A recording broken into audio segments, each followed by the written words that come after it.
There's pretty much everything that you want to do with this car, you can adjust to some degree. Whoa, that's a big speed hump. And it handled it like an absolute champ.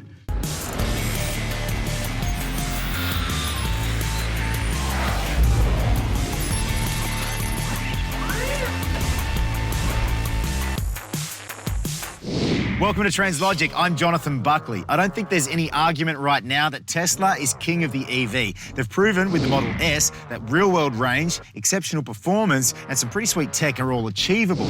But can they keep that track record going with their latest offering, the Model X?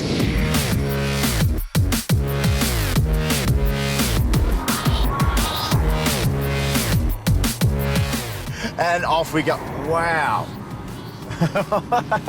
It's an absolute rocket ship. We spent a bit of time in the Model S last year, and I've got to say, being my first Tesla, that it was a very, very enjoyable experience. Great to be back in what feels pretty similar.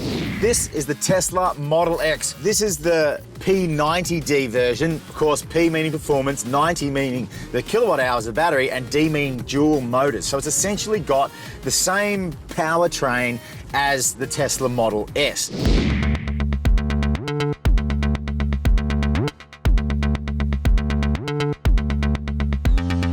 I'm here with Sebastian Blanco, the editor-in-chief of Autoblog Green. Well, as somebody who spent the time behind the wheel of the Roadster and the Model S, what's it like now having been behind the wheel of the Model X? It's very similar to the Model S. It's a little heavier, obviously it's a bigger vehicle, but as far as the performance, it's not as quick, but it definitely feels like you're driving an S.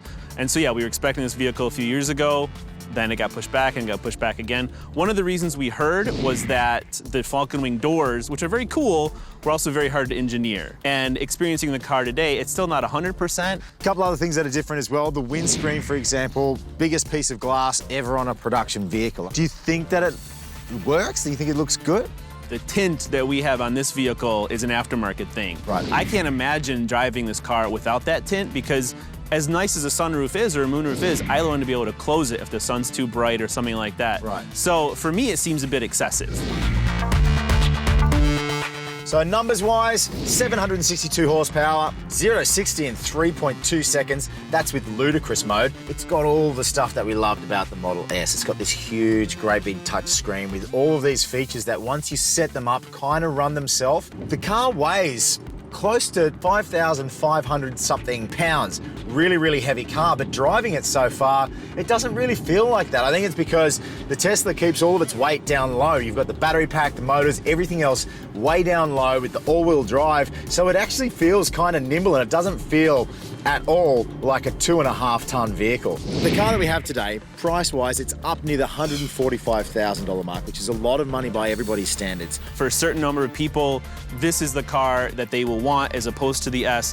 But really, the future of Tesla doesn't depend on this vehicle so much. It depends on the Model 3. For hopefully around $30,000, $35,000, I think they said 35 before incentives. How do you make that jump? What's your opinion on it when it comes to making a car that's $145,000 and then just shaving all of that off and getting down to a car that's $35,000? How do they do that? Yeah, I would not want to be working at Tesla in the next, 6, 10, 18 months, because that is going to be a very hard process.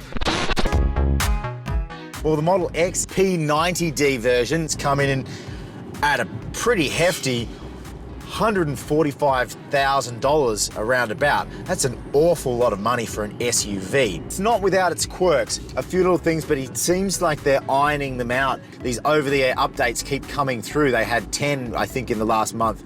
The falcon wing doors, you just pop them straight up. It takes less space than it would just a regular opening door.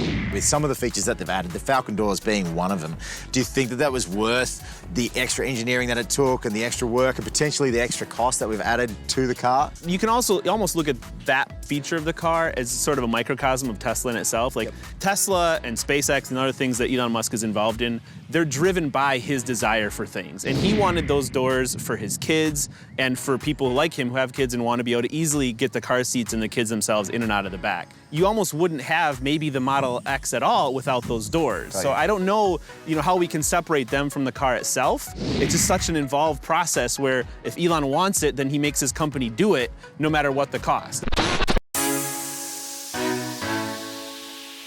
Bioweapon defense mode. Now, this is a system that basically, the theory is you switch that on and your air is going to be filled to such a degree that it's almost like an emergency room or an operating theater at a hospital. It seems like it's overkill. If there's something actually that dangerous out there, I don't know if your car is going to be the thing to protect you, but you can also use it just as a way to filter the air that's normally on the highway. So if there's a dirty truck in front of you or some exhaust or someone's rolling coal, you just have that on and your cabin is going to be much cleaner. So they had insane mode in the Model S, they've got ludicrous in the Model X, and let's see how it fares.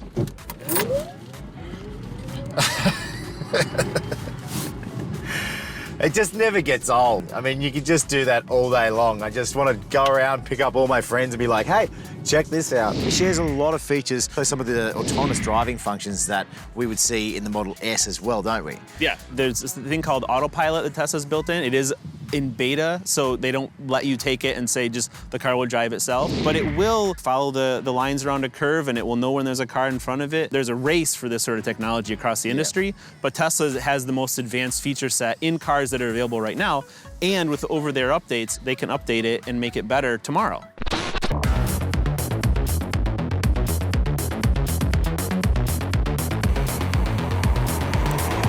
Well, as they say, good things come to those who wait, and the Tesla Model X, well, it's a good thing. It's just a shame that it comes in at such a high price point and that most of us are just going to have to wait and see what comes with the Model 3. For Translogic, I'm Jonathon Buckley. We'll catch you next time.